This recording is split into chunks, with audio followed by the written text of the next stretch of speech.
12 avril 2018, le Sénat ivoirien fait sa première rentrée solennelle.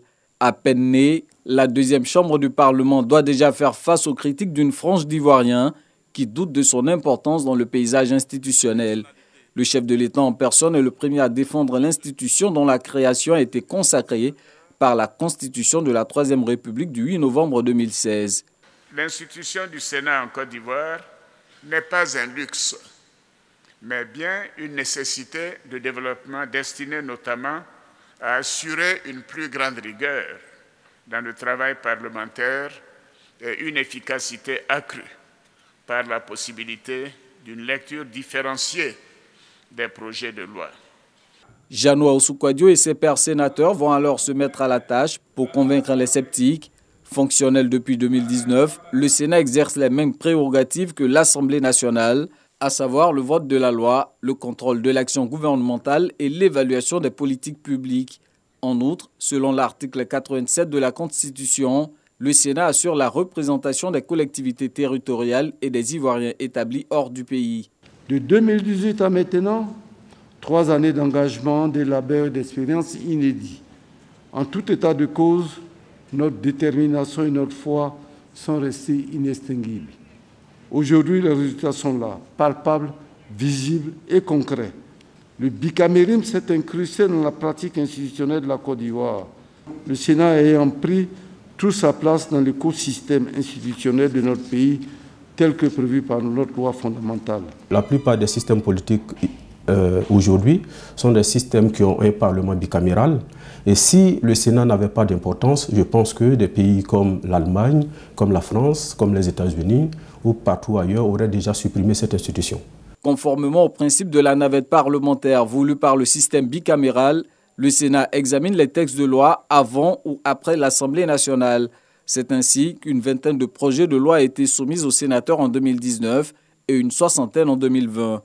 Dans bien des cas, le regard des élus de la Chambre haute du Parlement a abouti à des amendements. La loi sur la chefferie, nous avons la durée du mandat. Nous avons fait des amendements de ce côté. Et puis, il y a une loi sur les nouvelles technologies où celui qui ne payait pas son impôt était soumis à une peine de prison. Nous avons trouvé que c'était trop lourd et qu'il fallait, à la place de la peine de prison, augmenter, par exemple, le montant de la peine à payer. Il fallait ajuster les relations entre le ministre de la Sécurité et les différents secteurs de la sécurité.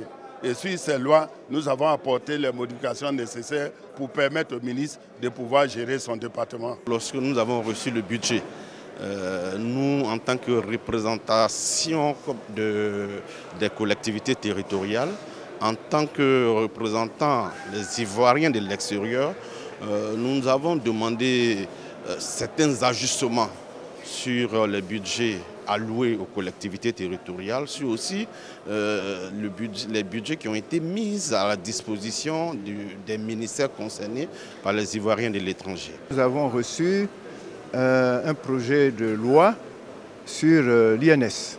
Les critiques que nous avons formulées et les amendements que nous avons proposés ont fait l'objet de l'adhésion de toute la commission qui a examiné le texte. Au Sénat, le RHDP détient la majorité avec 76 sièges sur les 99 que compte l'institution.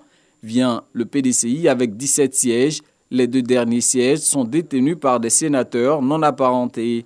Malgré cette configuration, les élus PDCI font tout de même entendre leur voix lors des débats en commission ou en plénière. La loi sur le foncier, le PDCI s'est prononcé carrément contre. Mais donc nous faisons une opposition responsable, nous participons activement, nous ne sommes pas dans un esprit de blocage, nous venons dans un esprit constructif, participer à la vie de notre jeune institution qui est le Sénat, mais surtout défendre les populations ivoiriennes. En 2020, en plus du vote des lois, le Sénat a multiplié les séances d'information parlementaire à l'effet de comprendre la gestion de la pandémie de la Covid-19 par le gouvernement. Une démarche conforme à sa mission de contrôle de l'action gouvernementale. Pour l'exercice 2021 qui vient de s'ouvrir, les défis sont nombreux.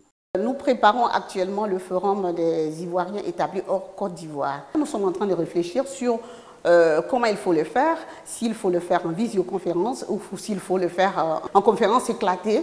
3 ans après la mise en place du Sénat, que retenir de son rôle dans le processus démocratique ivoirien? Pour qu'une loi soit bien faite, il faut plusieurs regards sur cette loi. Donc, en plus du regard de la Chambre basse du Parlement, l'Assemblée nationale, il serait bien d'avoir aussi un regard de la Chambre haute du Parlement qui représente en réalité les collectivités territoriales.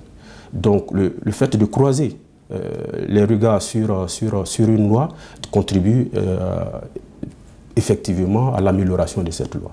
La fréquentation de cette institution m'a permis de me rendre compte que les débats étaient largement apaisés, sans position partisane, et c'est l'intérêt de la nation qui a toujours été cerné, vu par l'ensemble des sénateurs, et je voudrais dire que plus que jamais, cette Chambre mérite sa place.